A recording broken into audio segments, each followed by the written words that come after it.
Hello guys, current affairs funda में आप सभी का स्वागत है। मैं हूं आपके साथ अभिषेक शर्मा और आज के इस वीडियो सेशन में हम आईबीपीएस क्लर्क मेंस एग्जाम 2024 में जो जनरल अवेयरनेस से क्वेश्चंस पूछे गए हैं उनके बारे में डिस्कशन करने वाले हैं। तो कुछ क्वेश्चंस जो हमें एस्पिरेंट से प्राप्त हुए हैं उन्हें हम यहाँ पर देखेंगे। कुछ क्वेश्चंस ऐसे होते हैं जो एग्जैक्ट नहीं मालूम हो पाता है कि क्या पूछा गया है, तो उसके लिए मैंने केवल उस टॉपिक का नाम लिख दिया है। अच्छा, मैं आपको एक बात बता दूँ कि RRBPO का जो एग्ज़ाम का क्वेश्चन आया था मेंस का, वो काफ़ी अच्छा आया था। फिर RRB क्लर्क थोड़ा लीक से हट कर दे दिया, एस्पिरेंट काफ़ी डिसअपॉइंट हो गए उसे देखकर।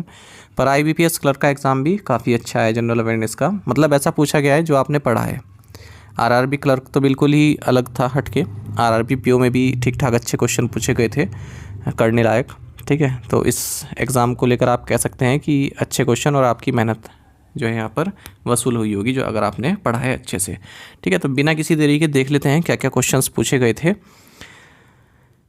देखिए, जो national payments corporation of India NPCI, इसने हाल ही में NBSL as a wholly owned subsidiary incorporate की थी। तो इसके बारे में पूछा गया था। एग्जैक्ट क्वेश्चन क्या था मालूम नहीं, शायद बी से पूछा गया था कि बी का मतलब क्या है, या फिर हो सकता है फुल फॉर्म पूछी गई हो। तो NPCI भीम सर्विसेज लिमिटेड, इसका नाम है NBSL का।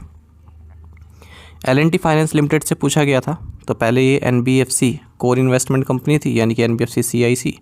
अब ये बन गई नॉन बैंकिंग फाइनेंशियल कंपनी, यानी कि investment and credit company, NBFC ICC। एक पूछा गया था वर्ल्ड बैंक से संबंधित $1.5 बिलियन इसने अप्रूव किए हैं। और low carbon energy pragmatic development policy operation के लिए भारत की लो कार्बन एनर्जी से संबंधित। एशियन डेवलपमेंट बैंक से क्वेश्चन पूछा गया था, $200 मिलियन इसने अप्रूव किए हैं। Solid waste management and sanitation के लिए 100 cities across 8 states in India. तो अब तक जो करे हैं हम सब क्वेश्चंस कवर हैं। अच्छा, RBI से बल्क डिपॉजिट लिमिट फिर से पूछा गया है, पहले ही पूछा गया था ये। तो शेड्यूल कमर्शियल बैंक्स और स्मॉल फाइनेंस बैंक के लिए 3 करोड़ कर दी गई है। और 2019 में इसको 1 करोड़ से बढ़ाकर 2 करोड़ किया गया था और अब कर दिया गया है 3 करोड़। तो ये क्वेश्चन पूछा गया था। डोमेस्टिक सिस्टमिकली इंपॉर्टेंट इंश्योरेंस के बारे में पूछा गया था। LIC, GICD और न्यू इंडिया, ये तीनों ही डोमेस्टिक सिस्टमिकली इंपॉर्टेंट इंश्योरेंस हैं। तो इजी क्वेश्चन था। एक Tata power solar systems limited से संबंधित पूछा गया था, TPSSL। इसने ICICI बैंक से संबंधित एक पार्टनरशिप की है to provide loans to finance the purchase of solar panels और units for residential and corporate consumers.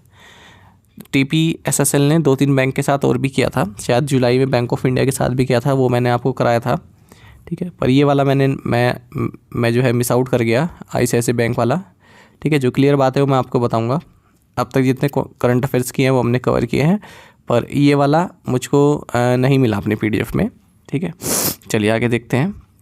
Consolidated fund of India से क्वेश्चन पूछा गया था। तो article 2661 of Indian constitution establishes the consolidated fund of India.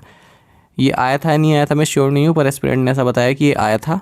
और polity आप देख ही रहे हैं कि कुछ ना कुछ पॉलिटी का पूछते रहते हैं। तो बैंकिंग एस्पिरेंट जिन्हें चाहिए कि एक एक नंबर जिनके लिए महत्वपूर्ण है, तो मैंने आपको पहले बताया था इंडियन पॉलिटी में जो वो पिंक कलर के चार्ट बने रहते हैं ना, उन्हें आप पढ़ लीजिए, आपका काम हो जाएगा। रामसर वेटलैंड साइट से क्वेश्चन पूछा गया था। एग्जैक्ट क्वेश्चन क्या था मालूम नहीं चल पा रहा है, ठीक है। एरिया से रिलेटेड था कि सबसे ज़्यादा एरिया किस स्टेट में है रामसर वेटलैंड्स का, या फिर सबसे ज़्यादा एरिया किस रामसर साइट का है, सब क्या पूछा गया था एग्जैक्ट नहीं मालूम है, ठीक है। पर रामसर साइट से क्वेश्चन था, ये मैंने आपको एक अलग से इसकी वीडियो ही बनाई थी रामसर वेटलैंड से संबंधित, उसमें मुझे उम्मीद है कि उसमें कवर किया होगा हमने। आयुष्मान भारत हेल्थ अकाउंट आभा ID जो होता है 14 डिजिट नंबर होता है ये। अच्छा, एक ऑड वन आउट था शायद, प्लेयर्स और उनके किस स्पोर्ट्स हैं, तो अमन सहरावत रेसलर हैं, अविनाश मुकुंद साबले ये ट्रैक एंड फील्ड एथलीट हैं। तो यहाँ से भी एक क्वेश्चन था। FATF का सेक्रेटरीट पूछा गया था पेरिस फ्रांस में। जो OECD है उसका हेडक्वार्टर जो है वहीं पर ही उसी बिल्डिंग में इनका सेक्रेटेरिएट है FATF का।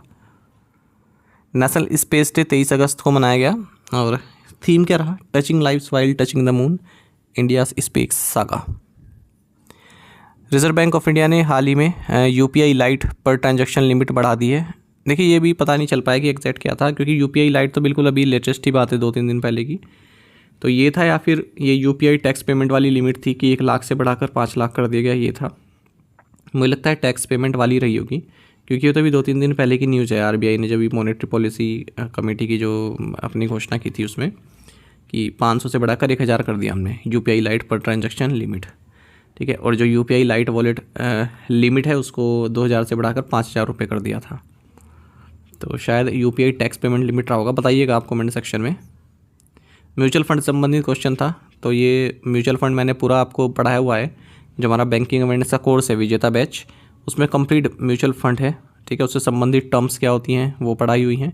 तो आई होप यहाँ से आपको वो आइडिया हो गया होगा जिनके पास बैंकिंग अवेयरनेस कोर्स रहा होगा। Animal Welfare Board of India का हेडक्वार्टर्स पूछा गया, बल्लभगढ़ हरियाणा में है। तो ये तो बिल्कुल स्टैटिक क्वेश्चन रहा है। और मारामडी, जिसे आप कालापुट्टू या फिर पोथोतम बोलते हैं, इससे संबंधित क्वेश्चन पूछा गया था। कैटल रेस है, केरल में आयोजित की जाती है। पोथोतम नाम से तो मैंने आपको एक कराया हुआ है, फेयर एंड फेस्टिवल की एक वीडियो है, हमने बनाई थी हाल ही में, उसकी पीडीएफ भी अवेलेबल है करंट अफेयर्स फंड ऐप पर। वहाँ पर पोथोतम तो लिखा हुआ है पर मारामडी इसका नाम नहीं लिखा हुआ है। 10 कोर प्रोमोटर बैंक्स पूछे गए थे एनपीसीआई के, state bank of India, PNB, Canara bank, bank of Baroda, union bank of India, bank of India, ICICI bank, HDFC bank, city bank, HSBC. इसका भी एग्जैक्ट मुझे मालूम नहीं चल पाया कि क्या क्वेश्चन था ये। भीष्म से संबंधित पूछा था, भारत हेल्थ इनिशिएटिव फॉर सहयोग हिता एंड मैत्री। भीष्म क्यूब आपने कई बार पढ़ा है एग्ज़ाम में, है ना, कई सालों से आ भी रहा है ये। तो मेडिकल फैसिलिटी प्रोवाइड की जाती है यहाँ पर इमरजेंसी केयर में। और इसमें जो भीष्म क्यूब है वो लगभग 200 इमरजेंसी केसेस को हैंडल कर सकता है यहाँ पर, including trauma, Burns, fractures and shock. एक शिखर धवन से क्वेश्चन पूछा था, एग्जैक्ट तो नहीं पता पर मैंने यहाँ पर पीडीएफ का स्क्रीनशॉट लगा दिया। आई होप इसे मैंने शिखर धवन की पूरी जानकारी दी थी, तो यहाँ से आप इसको कर सकते थे।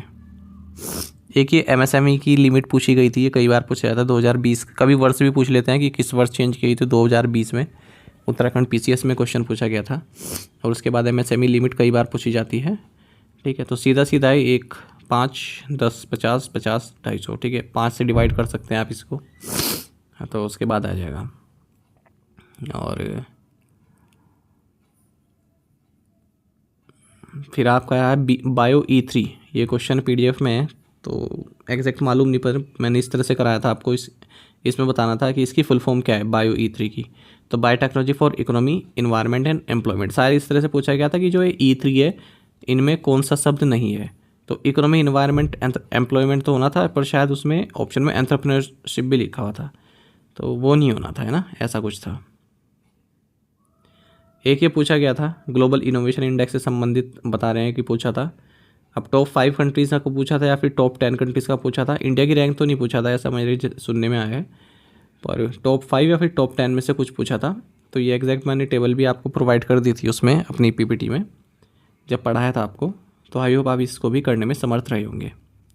एक क्वेश्चन है गेल इंडिया संबंधित पूछा था। इन्होंने पेट्रोन साइनटेक के साथ एक एग्रीमेंट साइन किया था बायोएथिलीन प्लांट सेटअप करने के लिए, ठीक है। तो ये क्वेश्चन भी आया था आपके एग्ज़ाम में। तो अच्छे क्वेश्चंस थे, कराए हुए क्वेश्चंस थे, मैं ही नहीं और भी जहाँ जो भी करंट अफेयर्स पढ़ाते हैं सबकी नज़रों के आगे से क्वेश्चन निकले होंगे, क्योंकि बेसिक क्वेश्चन थे, ठीक है। ऐसा इसमें कोई क्वेश्चन वो नहीं था कि बहुत ढूंढना पड़े। अब जैसे Animal Welfare Board of India आ गया, मारामडी हो गया, तो ये आपके कंसाइंस पर डिपेंड करते हैं। आपने कभी आपके सामने आ गया हो कि animal Welfare Board of India की स्थापना कब हुई थी या फिर उसका हेडक्वार्टर्स कब है, तो ये तुक्के वाली बात हो जाती है। ये फेस्टिवल आ गया, है ना, बाकी तो सब आप कर सकते थे। अच्छा, बैंकिंग और बैंकिंग अवेयरनेस से क्वेश्चन पूछे गए थे इसमें। बैंकिंग अवेयरनेस में आपको फिर भी कह रहा हूँ, अगर 2-3 क्वेश्चन भी आपके एग्जाम में आ जा रहे हैं तो आप अगर उनको नहीं कर पा रहे हैं तो आप बहुत पीछे हो जाते हैं औरों से। तो बैंकिंग अवेयरनेस पढ़ना आपके लिए काफ़ी महत्वपूर्ण है। अगर आप 2-3 साल से बैंकिंग तैयारी कर रहे हो, आप बैंकिंग अवेयरनेस ही आपने नहीं पढ़ा, केवल आप करंट अफेयर्स पढ़ रहे हैं, तो कहीं ना कहीं आपको आगे देखने की ज़रूरत है। और बाकी मैं आपको बता दूँ, बैंकिंग अवेयरनेस बैच है हमारा विजेता बैच, 1 साल की वैलिडिटी के साथ आता है। 30 वीडियो लेक्चर्स प्लस 30 पीडीएफ्स हैं इसमें। कंप्लीट बैंक अवेयरनेस मैंने आपको इसमें कवर रखा है, साथ ही इंडियन इकोनॉमी के की कंसेप्ट भी इसमें कवर्ड है, ताकि एसएससी और रेलवे वाले को भी इसका बेनिफिट मिल सके।